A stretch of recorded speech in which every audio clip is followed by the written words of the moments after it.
2026-এর বিধানসভা নির্বাচনের আগে নতুন পথে হাঁটতে চাইছে বঙ্গ বিজেপি।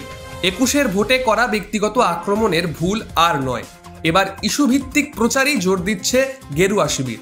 দলের শীর্ষ নেতৃত্বের নির্দেশ, মুখ্যমন্ত্রী মমতা বন্দ্যোপাধ্যায়ের বিরুদ্ধে আর কোনো ব্যক্তিগত মন্তব্য নয়, বরং রাজনৈতিক ও নীতিগত ইস্যুতেই তৃণমূলকে নিশানা করতে হবে। সিএএ আর অনুপ্রবেশকে হাতিয়ার করে মাঠে নামছে বিজেপি ও আরএসএস।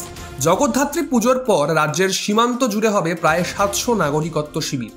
অন্যদিকে ডিজিটাল লড়াইয়েও গতি আনতে ভিন রাজ্য থেকে আনা হচ্ছে 5 বিশেষজ্ঞ, যারা নেতৃত্ব দেবেন 5 সাংগঠনিক জোনে।